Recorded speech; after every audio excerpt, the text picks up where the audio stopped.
Good evening, I'm Andrew Chang. And I'm Adrienne Arsenault. Tonight, during a sexual misconduct crisis in Canada's military, another hit. The military's head of personnel off the job because of a CBC News exclusive. I just froze. My body just froze. I didn't know what to do. Tonight, the allegations and the investigation as another member of the armed forces leadership is accused of sexual assault. We were sort of told that, well, this is the man's world, suck it up.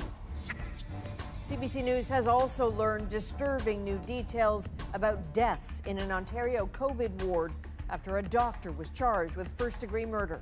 Police are now investigating at least 5 sudden deaths in COVID patients. Plus, incredible relief in Ontario. You can't describe the smiles. After a toddler missing since Sunday is found alive and well. And have you been having COVID dreams? People dreamed about swarms of bees and hornets flying at them, armies of cockroaches. If the pandemic is invading your brain overnight, you are not alone.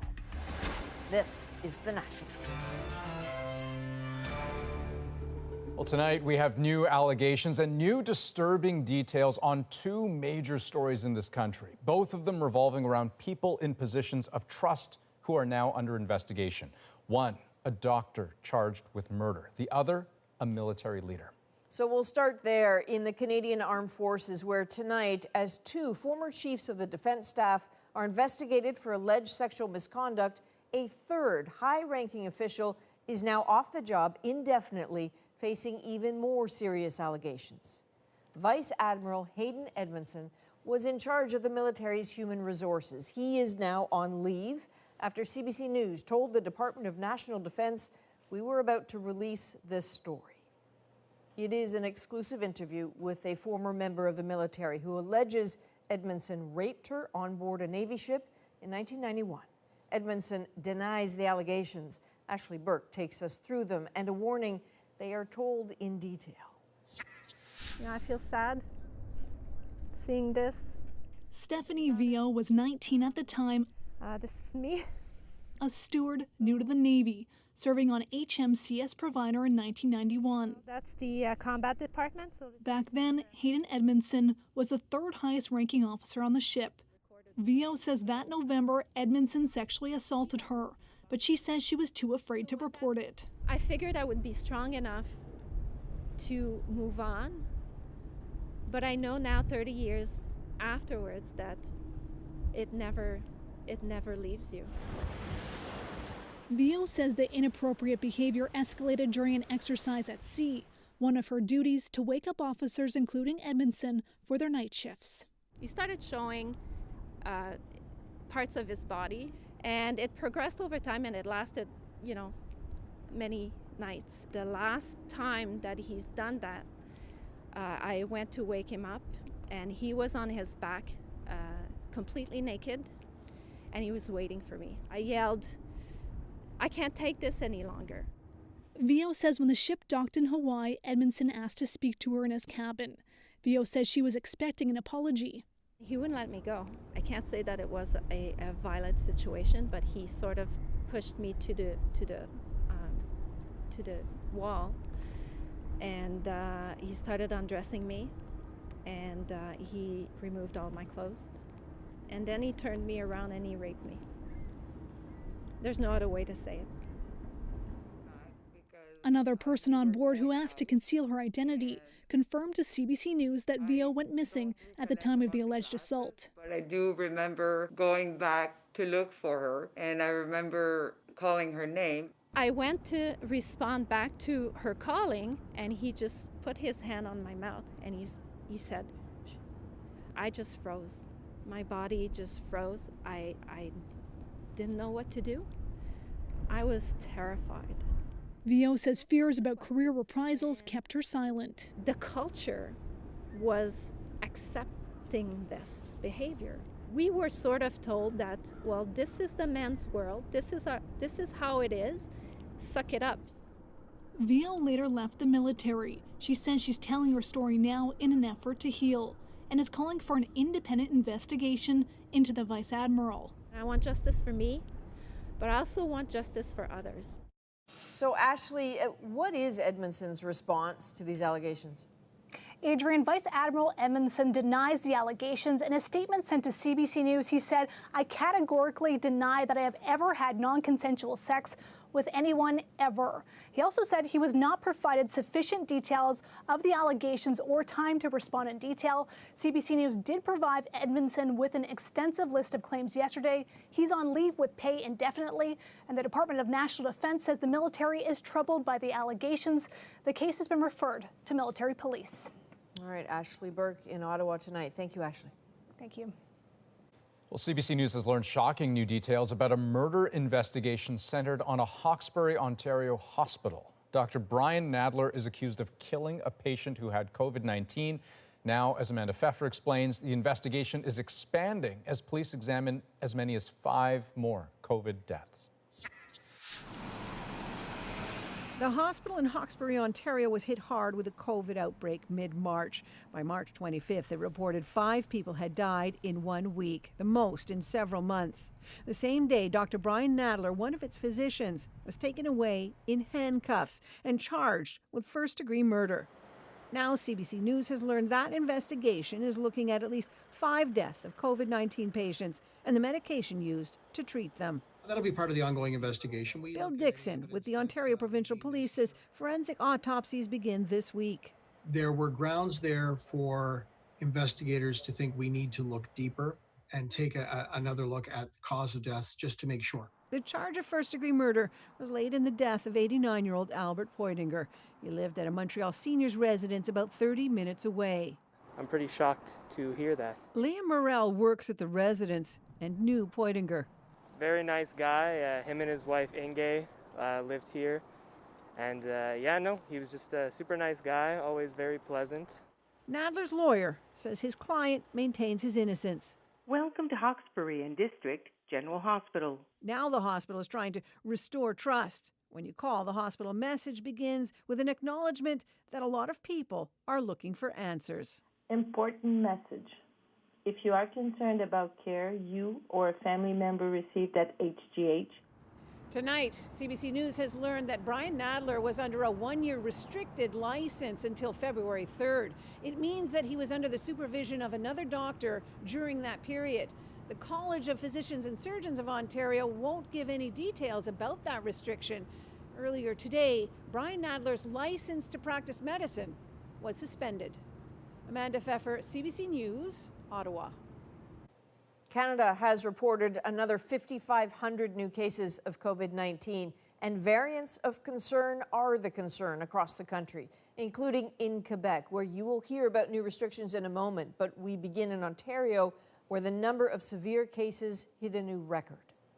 The variants are ahead by a mile. The variants of concern are taking over. Province-wide, our situation appears grave. So Ontario is now dealing with coronavirus 2.0. Not only have daily new cases doubled over the past month, as of last week, the percentage of those cases caused by virus variants had rapidly soared to 60%, and by now, it may be even higher. With virus growth this explosive and hospitals already this stressed, we have just learned the Ontario Premier is preparing to slam on the brakes. So late breaking this hour, CBC News has learned Ontario will introduce sweeping new restrictions across the province days from now. You can expect the announcement to come tomorrow, but tonight we can tell you it will start Saturday. Of course, this is Easter weekend, and it will last a month. Essential retail will remain open with a 50% cap in store capacity. All other retail will remain open with a 1/4 cap on capacity. Restaurants will be closed for on-site dining, allowed to serve takeout only. Personal care and gyms will be closed. Religious services will remain open with capacity limits. Now, today, Quebec's government hit the brakes too. The Premier announced school closures and a new curfew in some key hotspots. Until recently, Quebec was optimistic about where it was in the pandemic. But as Alison Northcott shows us, a lot can change in a week. For some parts of the province, the situation is critical, and the Premier says it's getting worse. In the coming days, hospitalization will increase. We must act quickly.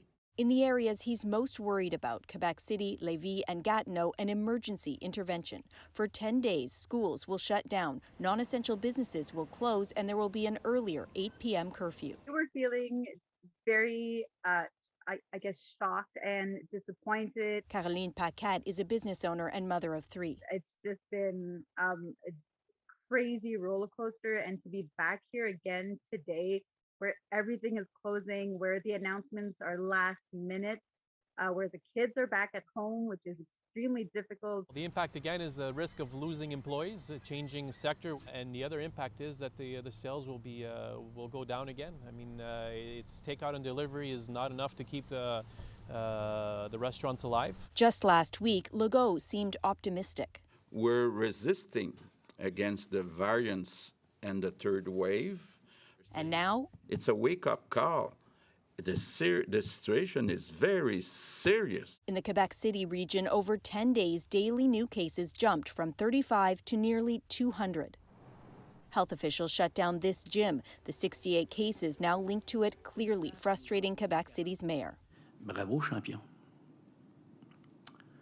Tout le monde a des beaux biceps. Everyone has nice biceps, he says, but everyone is sick. A few weeks ago, we were all under this false sense of security. Now, this infectious diseases physician says variants are making things even harder to control. Potentially even something you did before, such as having dinner and maybe just, sitting across from the table saying, oh, it wasn't so risky before, is become more risky. In some areas like Montreal, the premier says things are under control, but he warns that could change quickly.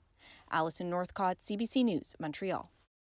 British Columbia today recorded 1,013 new COVID cases. That is its highest single-day total ever. And it's not a blip. Average daily case rates are up 30% in just the past week.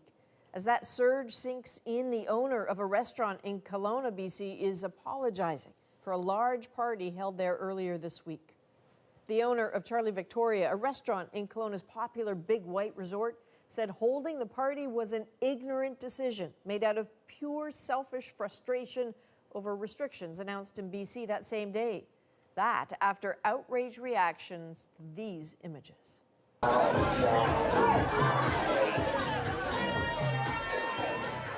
that packed, maskless, shouting crowd, a portrait of a potential super spreading event. That has today led the Big White Resort to terminate the restaurant's lease.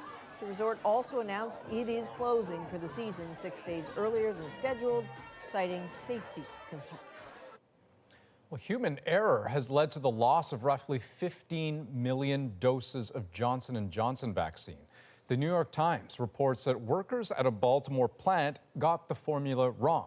The U.S. Food and Drug Administration is investigating. And while the mishap will delay delivery of new vials, officials in the U.S. still expect to have enough vaccine for every adult American by the end of May.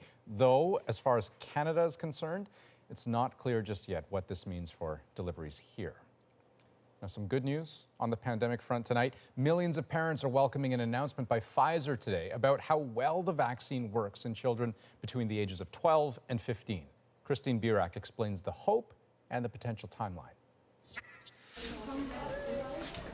They might not get as sick as adults, but children are getting infected and spreading this virus. They also make up roughly 20% of Canada's population. I think it's almost impossible to reach herd immunity without vaccinating children. That's one reason why Pfizer's latest trial is key. The data isn't peer-reviewed yet, but in a press release, Pfizer announced its COVID-19 vaccine is safe and demonstrated 100% efficacy in preventing the disease in teens aged 12 to 15. Experts say safety is key, but the effectiveness remains to be seen. I think what we need to remember here is trials, clinical trials, only measure what you see in a clinical trial. They don't look at the big real world. Pfizer's trial included over 2,200 adolescents in the U.S. Half got the vaccine, the others a placebo shot. The company says 18 cases of COVID-19 were reported among those who got the placebo, compared with none in the vaccine group, and there were no major side effects. Experts are still waiting to see all the data, but insist. This is enormously encouraging positive results. I've been waiting for this news, right? The Wellmans say a safe and effective vaccine for their kids can't come fast enough. The socialization, being able to hang out with their friends, like they're really missing that. Her question is, could Health Canada approve Pfizer's shots for 12 to 15-year-olds before the start of the next school year? We haven't seen the data yet. We'll be getting that in a couple of weeks at Health Canada for review. If all goes well, experts hope a vaccine could be ready for younger teens by September. At the same time, Moderna is conducting a Canadian clinical trial for kids aged 5 to 11 years old. Those results are expected early next year, which could put herd immunity well within reach. Christine Burak, CBC News, Toronto. The governments of Canada and Ontario are teaming up with pharmaceutical company Sanofi to boost Canada's ability to produce vaccines at home. The three parties are committing a total of $925 million for a new vaccine facility. So this will go up at the current Sanofi site in Toronto. And while it won't help in this pandemic, the federal government says in a future flu pandemic, it will be able to produce enough vaccine for the entire country in 6 months. It is expected to be finished by 2027. A 42-year-old man has been charged with arson and assault in connection to one of 3 fires at Masonic Halls in Metro Vancouver on Tuesday. Benjamin Coleman was arrested shortly after an off-duty officer noticed a man walking away from a burning building in East Vancouver.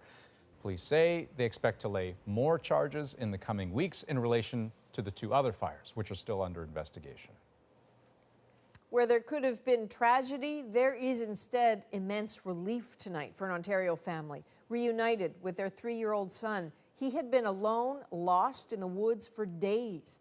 Nicole Williams brings us the story of the desperate search and the incredible moment police found the little boy alive. The moment so many hoped for. 3-year-old Jude Layton being carried out by officers after being lost since Sunday, and finally reunited with a family anxiously waiting. Found him by his odd-colored blue coat in the woods, and when they approached him, he had his eyes closed, and when they got close enough, his eyes popped open, and what a great feeling. Police say they were able to walk him out after giving him a sip of water, a good sign for a little boy lost in the woods for that long. You can't describe the smiles and the overwhelming joy that they now experience being reunited. You could feel the relief here this evening. Over the last few days, 50 Ontario provincial police officers and dozens of volunteers turned out to help with the desperate search. Police officers found him a kilometer east of his family's fishing retreat. That's where Layton was last seen Sunday morning before wandering off. For the last 3 days, crews on foot and ATVs have been combing the area. Helicopters and dive teams also helped, but it wasn't easy. It's a densely wooded area surrounded by lakes and made worse by rain today. Since he went missing, the temperatures have ranged from 16 degrees to -2. He was in good condition. I mean, he was responsive, alert to the officers. Layton was looked at by paramedics and taken to Kingston General Hospital for a more thorough assessment. Police say when he's ready, they'll talk to the boy to find out how he got lost. But tonight, his family and his community will rest a lot easier. Nicole Williams, CBC News, South Frontenac, Ontario. Well, emotional testimony from a witness at Derek Chauvin's murder trial today forced the court to take a recess. Oh my God. Up next, what he told George Floyd before he was killed. Plus, are you having weird COVID dreams? Turns out you are not alone. It's always me being in an overcrowded area with people that are neither practicing social distancing. How the pandemic is playing with our subconscious. And later, Canada's top doctors turn to social media influencers for help. Do you plan to post a picture of yourself getting a vaccine? Absolutely. I live tweeted my birth. I think I can do this. The latest strategy to fight vaccine hesitancy. We're back in 2.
U.S. President Joe Biden unveiled a $2 trillion plan today to rebuild America's aging infrastructure and try to give a boost to the economy at the same time.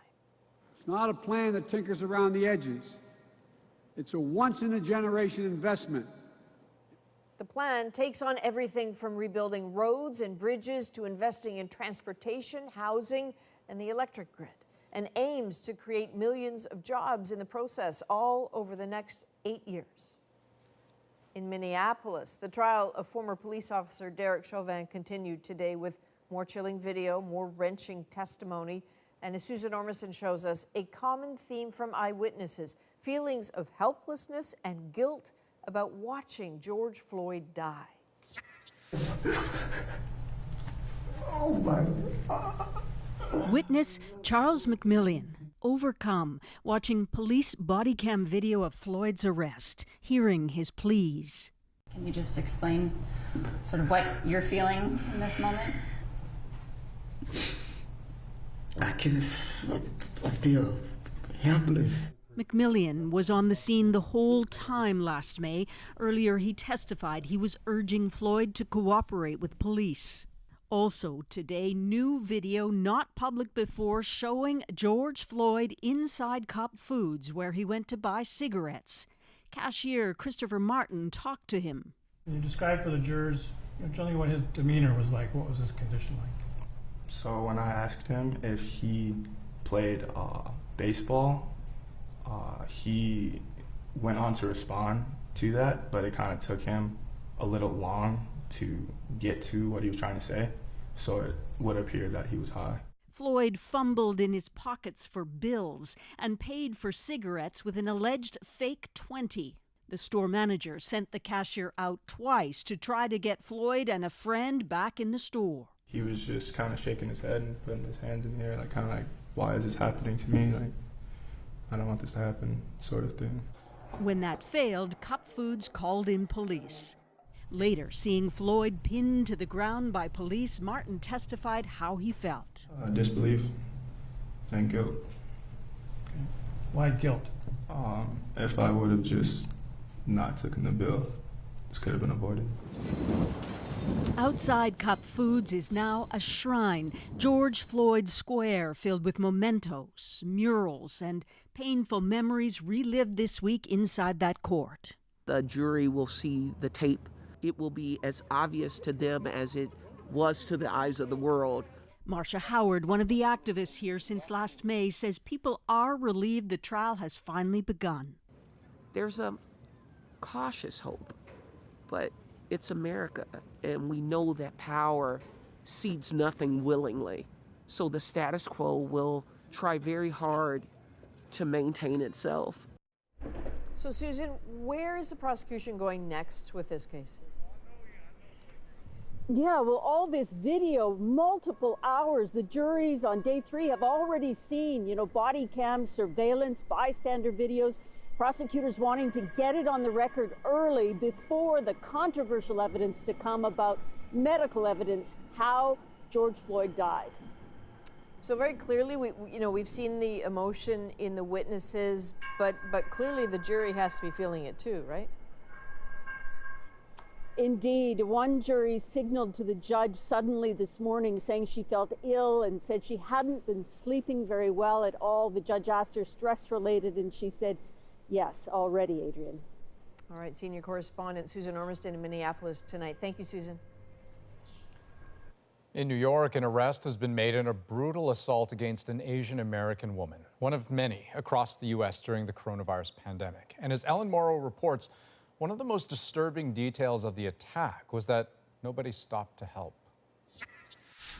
Imagine just walking down the street. Then this. An Asian woman, 65 years old, kicked to the ground, stomped by a man allegedly shouting, "You don't belong here."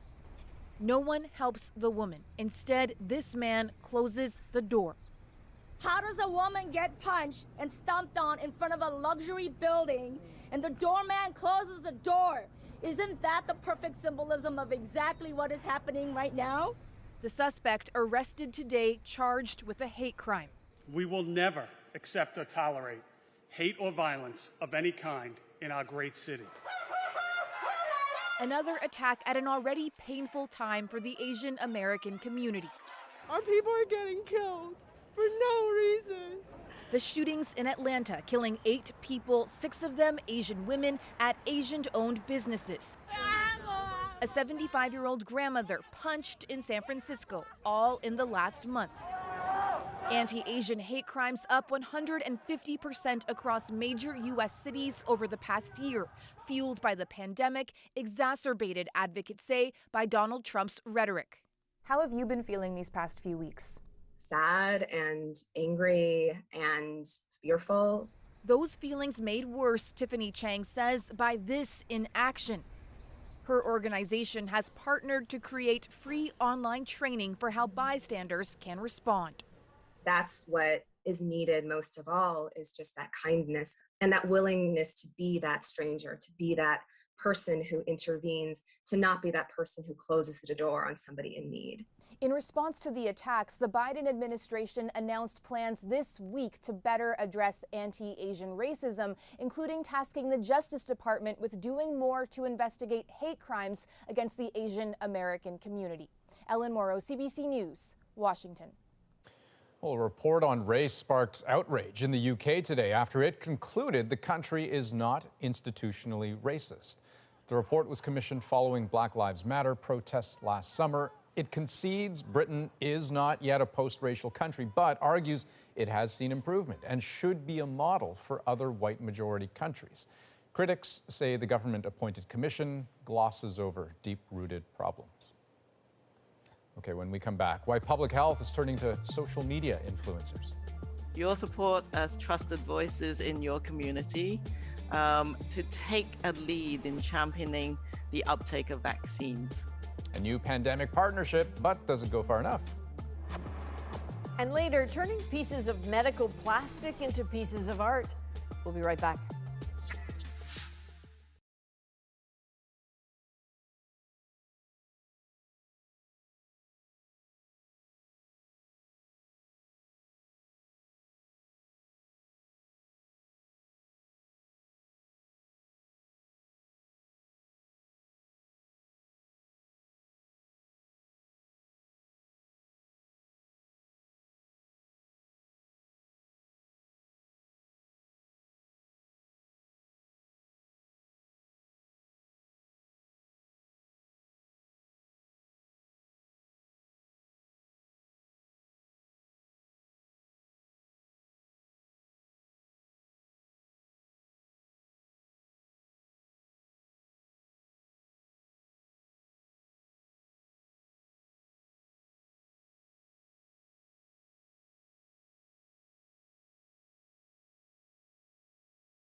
Welcome back. Throughout the pandemic, medical experts have been fighting on two fronts: the actual virus and misinformation about it.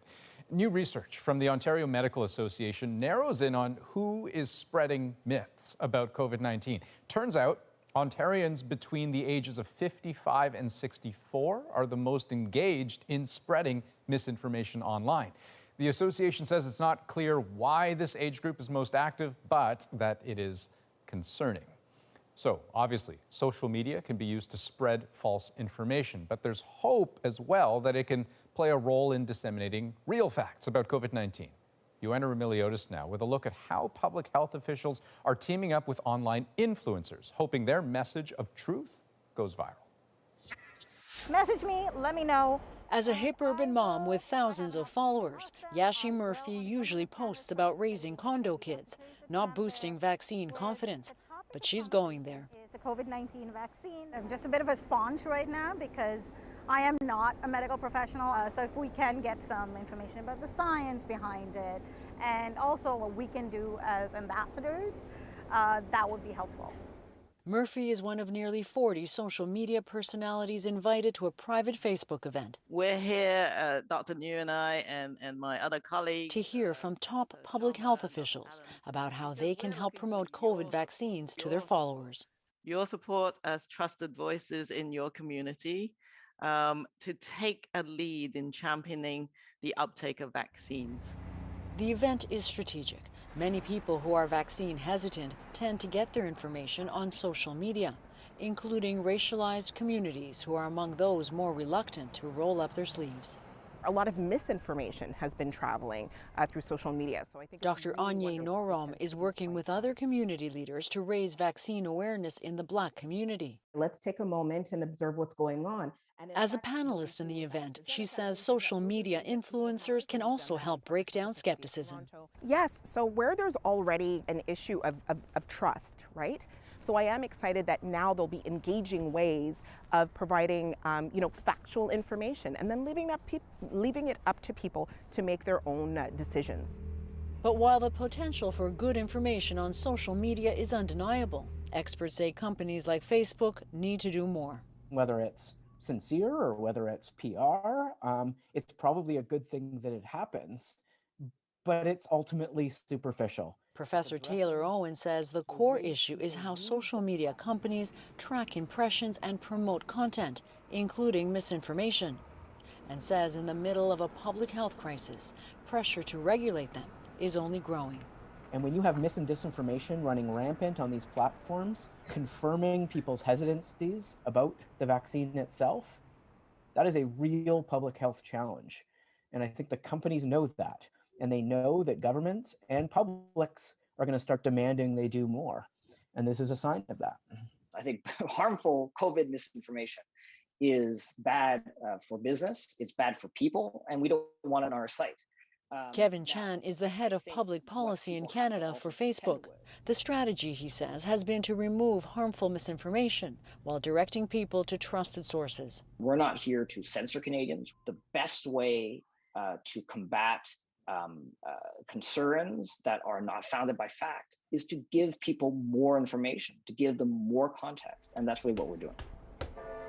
What I am hoping as a woman of color, as a South Asian, is being able to connect with certain communities. As for Murphy, she's all for getting vaccinated and hopes her followers, most of whom are South Asian, will follow her lead. They've seen everything. They've seen me go from one kid to two. They've seen, go through the meltdowns every single day. So there is obviously trust, and I might share about excitement, such as a vaccine, but then the truth will be when I actually get it and how I react to it too. Do you plan to post a picture of yourself getting a vaccine? Absolutely. I live tweeted my birth. I think I can do this. Send me messages if you have any questions. And like other influencers out there, she knows the power of sharing. Joanna Remiliotis, CBC News, Toronto. In France, President Emmanuel Macron ordered the country into its third national lockdown today. Partout, le virus circule vite, de plus en plus vite. In a nationally televised address, Macron blamed a surge in COVID-19 hospitalizations and called the lockdown a path of hope. The new measures include the closure of schools and a month-long domestic travel ban to to fight the rapid spread of the virus. And a political crisis is growing alongside the health crisis for Brazilian President Jair Bolsonaro, as the country's top 3 military chiefs all resigned just a day after the shocking departure of the defense minister. This move comes amid some growing criticism over Bolsonaro's handling of the pandemic. Worldwide, Brazil holds the second highest tally for both COVID-19 cases and COVID-related deaths. Up next, have you been having crazy pandemic dreams? We set out to find out why. There's a connection between the types and vividness of the dreams we're having and what time we're staying in bed until. We ask the experts about something we are all experiencing. And later, an unusual visitor causing a lot of chaos. How Tommy the Turkey became a household name in one Ontario city.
Welcome back. So really, it is not news that the pandemic has been horrible for our sleep, but exactly what it has done to us has become a huge source of intrigue for psychologists and sleep scientists around the world. And tonight, we're exploring the way the changes in how we sleep now are affecting how we dream and why.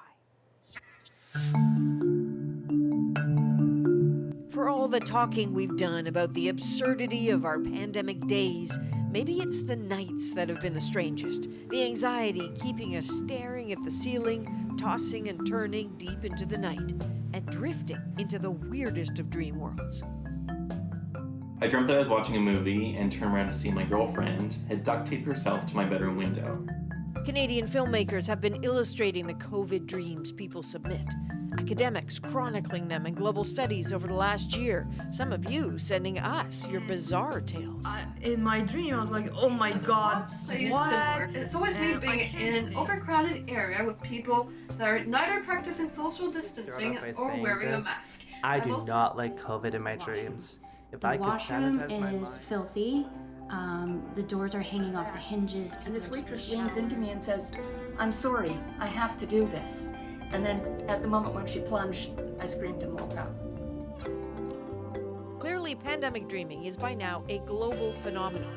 And among the explanations for it is a pretty simple one. With so many no longer commuting, something happens around the time we used to get up for work. Many just don't. People around the world staying in bed almost an hour longer in the mornings, according to a Brown University survey.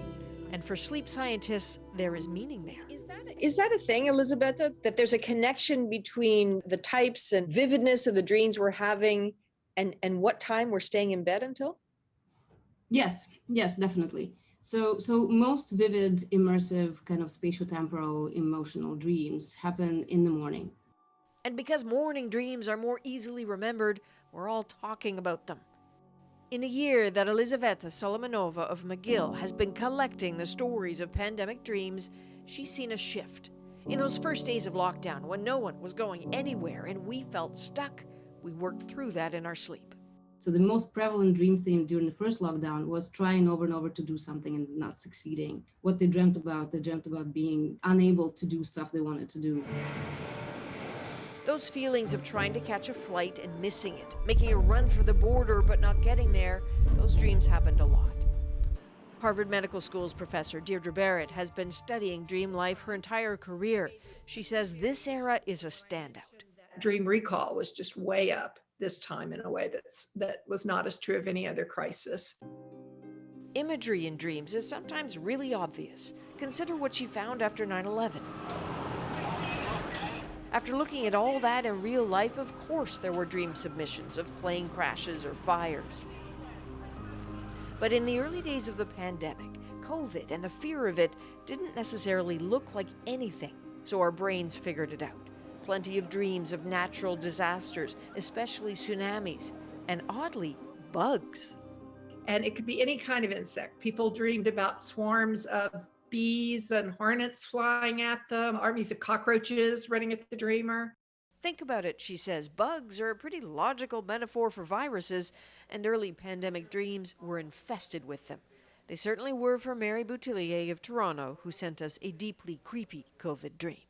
I came in the house, took off my mask, and the inside of my mouth was coated with sticky, dead houseflies. Her mouth is full of like houseflies, and she's trying to get them out, and there's like one or two still left. Yeah, that would be in there. There anything from the bugs are going to kill you to just the bugs are dirty and disgusting, and it's more like this is going to make you sick.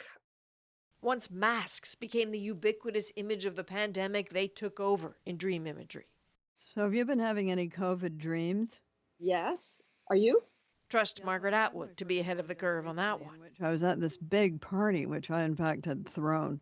And in the middle of it, I realized it's a big party and none of us have got any masks on. Canadians who sent us their dream stories, like Rosie Grant of Edmonton, can apparently relate. You know those dreams where you show up somewhere like work or school and you're not wearing any clothes and it's rather embarrassing? Well, now the embarrassment comes from showing up somewhere without a mask. To be anxious in our sleep about a room full of unmasked people probably says a lot about how embedded the public health messages have become. And dreams of feeling trapped or locked away, which so many describe, are potentially important.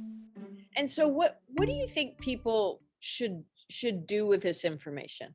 If you pay attention to some of the nuances of exactly what you're dreaming about and what it might be a metaphor for, some people aren't as conscious that the loneliness is even worse than the fear of getting the virus until they have this dream of being in solitary confinement. Having bad dreams doesn't mean it's bad for us. So very often our dreams are kind of revealing to us our own existential concerns, our own fears, our own anxieties. More than a parlor game, then, to talk about the weirdness of our pandemic nights, all the drama in our brains that ramps up when the sun goes down.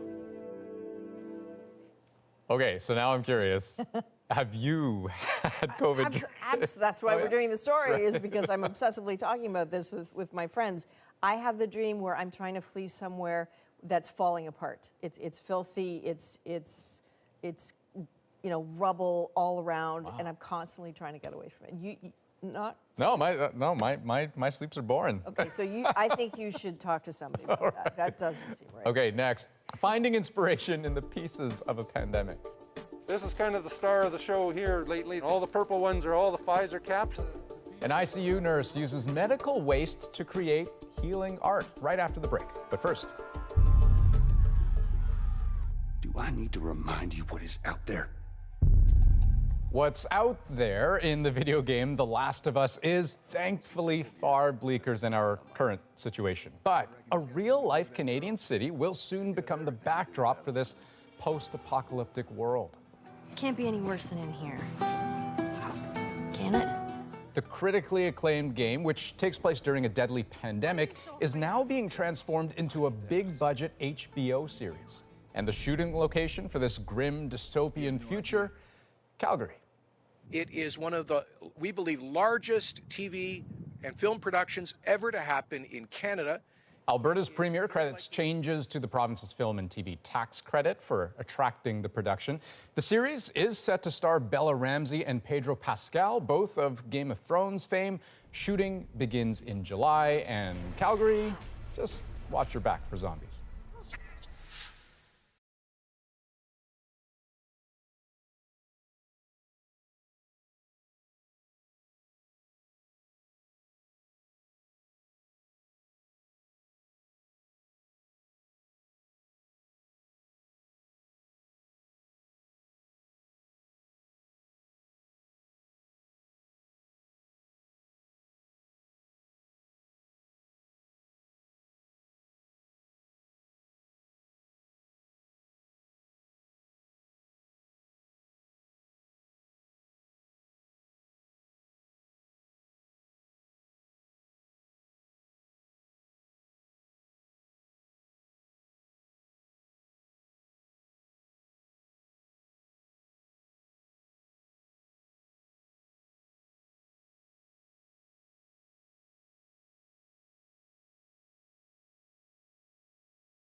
Welcome back. For most of us, the past year has been about making the most of a bad situation, and it's been even harder for frontline healthcare workers. But an ICU nurse in Saskatchewan has found a pretty unique way to cope, turning junk left behind by the pandemic into works of art.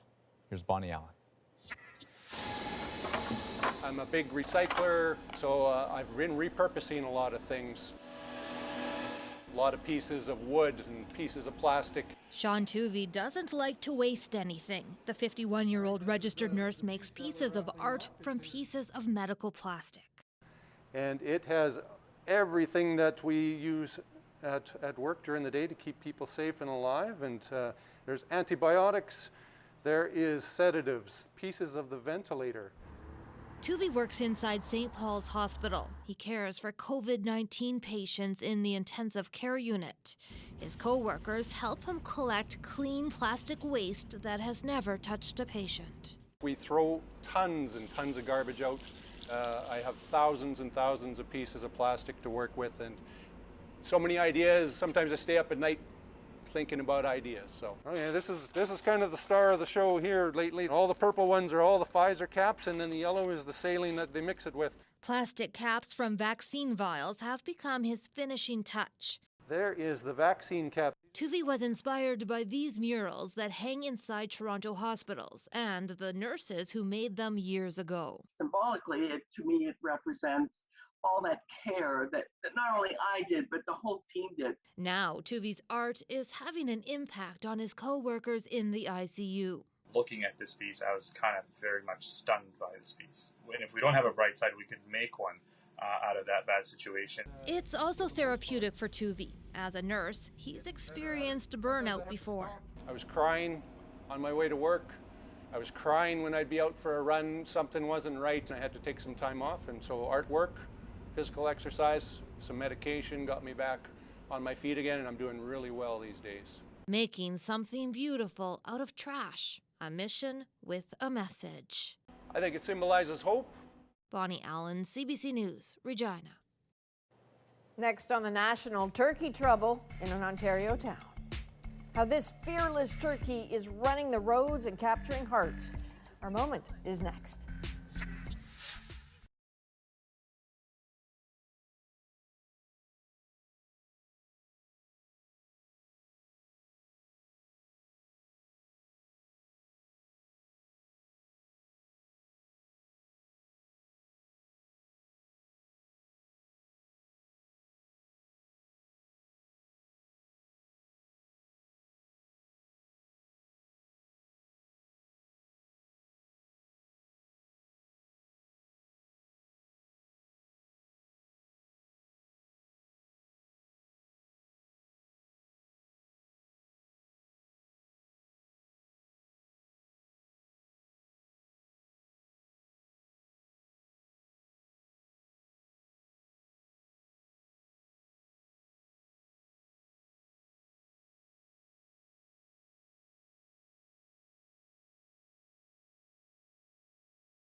We'd like to introduce everyone to Tommy. Tommy is the turkey wreaking havoc in an Ontario town. And even though he does have a bit of a nasty streak, he has somehow won the hearts of his community. But still, he is causing a bit of trouble, and one man was able to capture his shenanigans all on camera. And tonight, it's our moment. I was out flying my drone and I could hear people honking out front of my house. So I flew my drone over the road and there's Tommy the turkey in the middle of the road and he's holding up the traffic. He's just not even moving, eh? Just like chilling. People were getting out and trying to get him off the road and he wasn't moving. And sometimes he gets aggressive. He'll come at you. It just depends on what kind of mood he's in that day. Tommy the turkey fears nothing. People have become attached to him for him being around for so long now. It's been going on for at least a year. There's been some jokes brought up saying that Bellevue needs its own like Turkey 911. He's like running his own ride program out there. Someone made a joke to me and said that there should be like t-shirts made saying like I got pecked by Tommy the turkey or something, you know. Okay, well, we'll see about the t-shirts. But jokes aside, even Rob concedes like there is a serious side to this too, right? And he does really hope that the city gets involved because it could be dangerous with all those cars whizzing by. And he also wants to know why on earth this is happening. Rob has read online that some people think that Tommy is looking at his own reflection in the cars and thinking, is that my mate? Which makes this a much sadder story than I had anticipated, but... There you go. That is a national for March 31st. Good night. Good night.